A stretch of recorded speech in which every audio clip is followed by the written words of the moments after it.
Hello friend, સ્વાગત છે તમારું મારી ગુજરાતી રસોઈ ટિપ્સ ચેનલમાં। તો આજે આપણે બનાવીશું સિંગદાણાની ચીક્કી। તો મેં અહીંયા એક વાટકી સિંગદાણા શેકેલા સિંગદાણા લીધા છે, એને આવી રીતે બે ફાળ કરેલી છે। તો તમારે પણ આવી રીતે આવા સિંગદાણા લેવાના છે।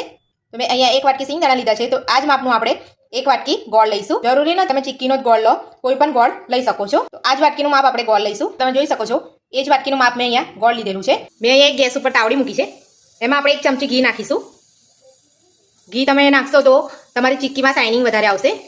ઘી ગરમ થાય એટલે આપણે એમાં સિંગદાણા નાખીશું। ગેસ આપણો મીડિયમ ટુ સ્લો રાખવાનો છે।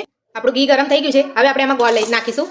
તો તમે જોઈ શકો છો આપણો ગોળ બધો ઓગળી ગયો છે। ગોળ વજન શેકાવામાં હલકો થઈ ગયો છે। ગોળને આપણે શેકાવા દઈશું હજુ। ગોળ આપણો ફૂલવા લાગ્યો છે, એનો કલર બી બદલાઈ ગયો છે। આપણો ગોળ થઈ ગયો છે, ગેસ આપણે બંધ કરી લઈશું। બધા સિંગદાણા આપણે અંદર નાખી દઈશું। બધું મિક્સ કરી લેવાનું છે આપણે હવે। મેં અહીંયા બધું મિક્સ કરી લીધું છે। મેં અહીંયા થાળી લીધી છે, એને ઘી લગાવીને ગ્રીસ કરી લીધી છે। બધું જ આપણે એની અંદર કાઢી લઈશું। અહીંયા મેં એક વાટકી લીધી છે, વાટકીની મદદથી તમે જેટલી પાતળી ખાતા હોય એટલી કરી શકો છો।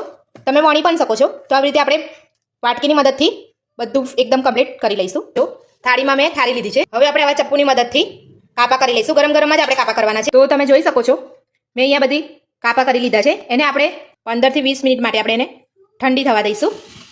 તો આપણે જોઈ લઈશું હવે ચીક્કી આપણી ઠંડી પડી ગઈ છે, હવે આપણે એને કાઢી લઈશું। તમે જોઈ શકો છો આપણી ચીક્કી એકદમ છૂટી પડી ગઈ છે।